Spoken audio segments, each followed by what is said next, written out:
Pada materi ini kita akan membahas terkait dengan pengantar media pembelajaran biologi yang akan dibahas oleh kelompok 1 kelas 19A. Terdiri atas Dewanto, Ruth, Nur Aisyah, Lela, dan Tri Yuliana. Submateri yang akan kita bahas dalam materi ini yaitu media dalam pendidikan, pengertian media pembelajaran, dan macam-macam media pembelajaran. Media pembelajaran. Media pembelajaran dalam bentuk media di dalam dunia pendidikan. Nah, sebenarnya bagaimana urgensi penggunaan media dalam pendidikan?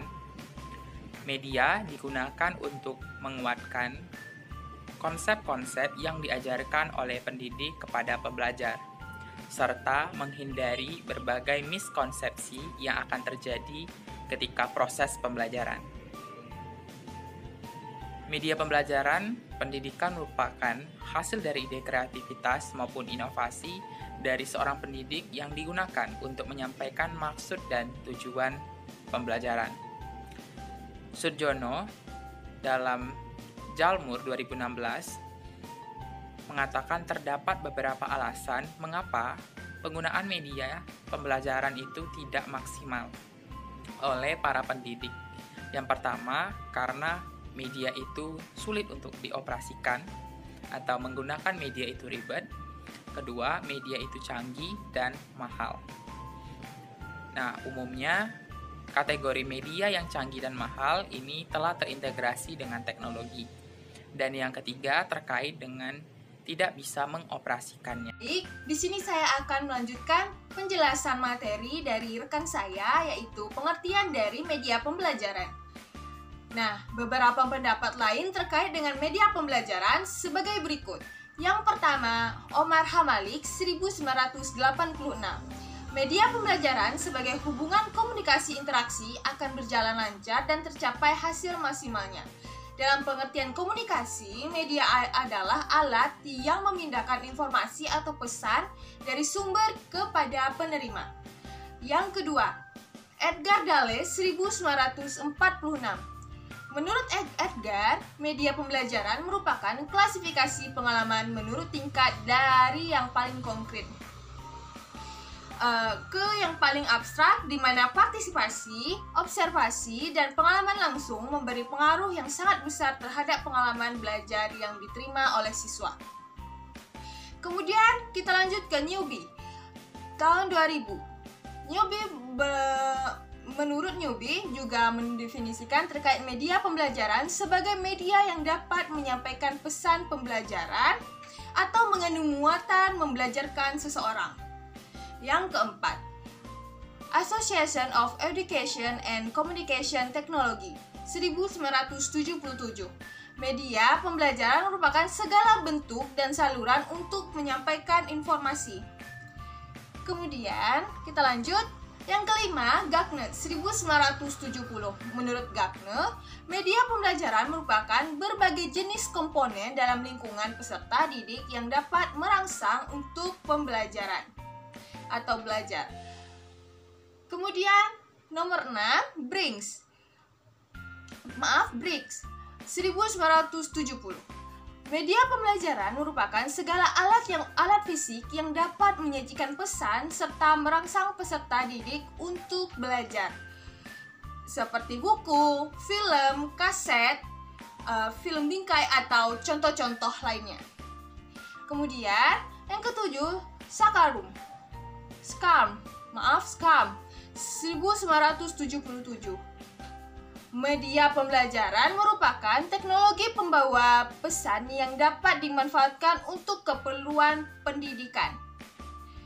Kita lanjut ke nomor 8 yang terakhir, National Education Association.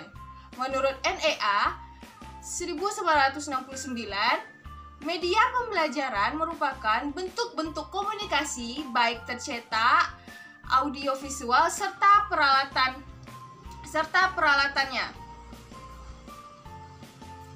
Nah, dari beberapa pendapat tersebut dapat kita simpulkan bahwa media pembelajaran adalah Media kreatif digunakan dalam memberikan materi pelajaran kepada peserta didik sehingga proses belajar mengajar lebih efektif, efisien dan menyenangkan.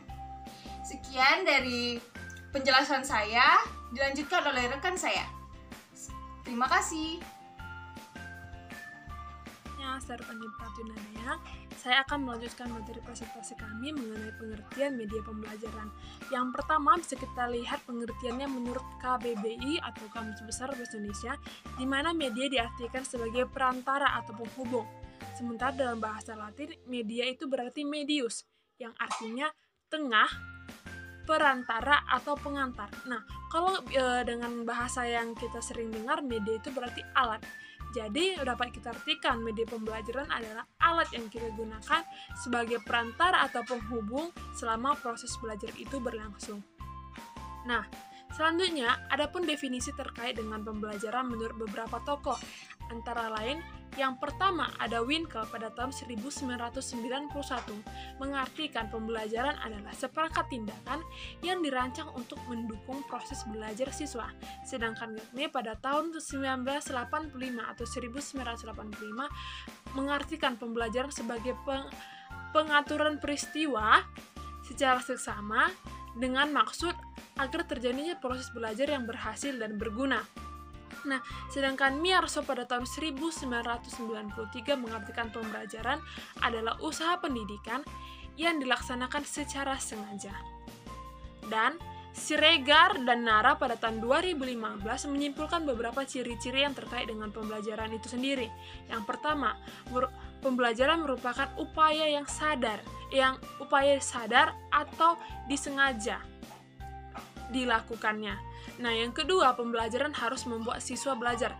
Kita garis bawahi kata harus, di mana harus ini diwajibkan. Jadi, pembelajaran diwajibkan membuat siswa itu harus belajar.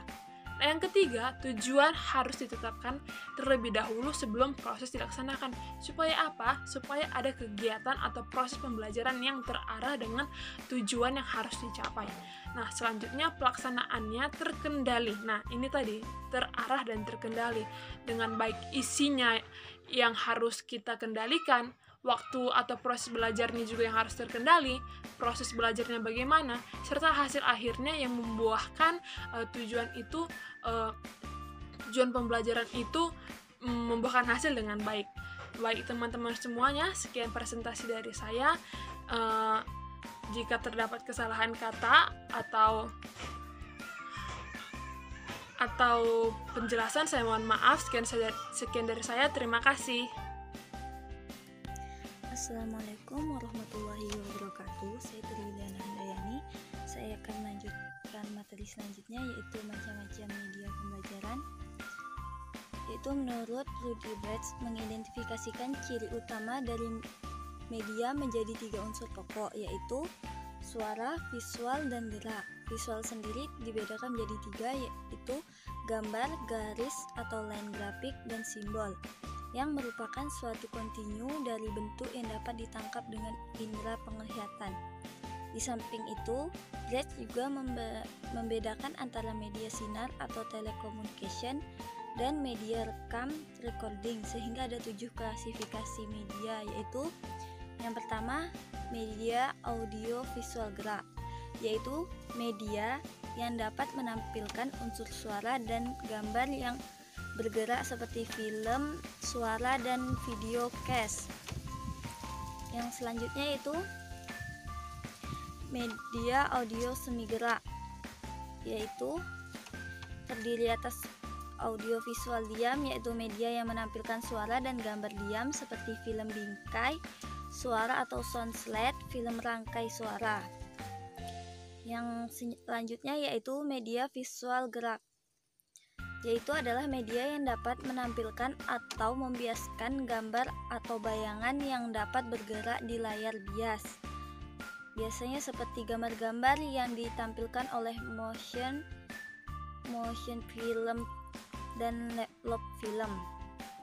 Yang selanjutnya yaitu media visual diam, yaitu adalah media visual yang berupa gambar yang dihasilkan melalui proses fotografi. Jenis media gambar diam ini adalah foto atau gambar. Yang selanjutnya yaitu media semi gerak, yaitu media yang bisa mempunyai gerakan secara linier yang menampilkan gerakan nyata secara utuh. Media ini fokus pada kemampuan panca indera mata. Yang selanjutnya yaitu media audio, yaitu atau disebut dengan media dengar, adalah media yang pesannya hanya diterima melalui pendengaran. Jenis-jenis media audio secara umum terdiri atas dua, yaitu radio dan kaset radio. Selanjutnya yaitu media cetak. Media cetak adalah sebuah media yang menyampaikan informasi secara tertulis yang memiliki manfaat buat masyarakat atau buat kepentingan rakyat banyak, seperti koran, majalah, tabloid, brosur, pamflet, poster, dan lain-lain. Sekian penjelasan yang dapat saya sampaikan, kemudian dilanjutkan oleh rekan saya. Terima kasih. Assalamualaikum warahmatullahi wabarakatuh. Assalamualaikum warahmatullahi wabarakatuh. Saya Lustasari. Di sini saya akan mencoba untuk menjelaskan mengenai macam-macam media pembelajaran, yaitu menurut Gardner pada tahun 1992 mengelompokkan media dalam 7 macam, yaitu yang pertama, benda untuk didemonstrasikan.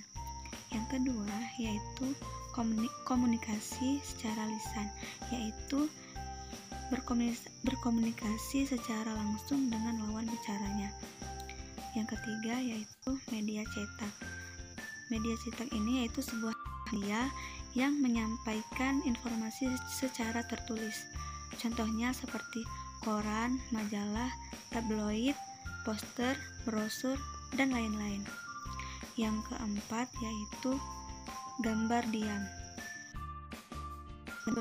berupa foto dan dapat kita peroleh dan dengan memotret objek yang kita ingin jadikan media. Yang kelima yaitu gambar gerak.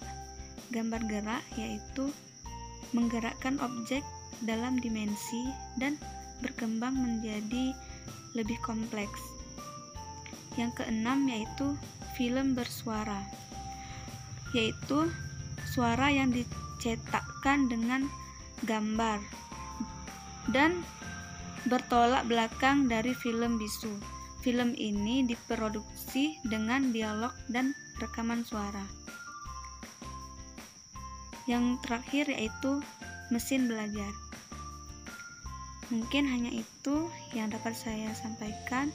Terlebih dan terkurang saya mohon maaf. Saya akhiri dengan ucapan wassalamualaikum warahmatullahi wabarakatuh.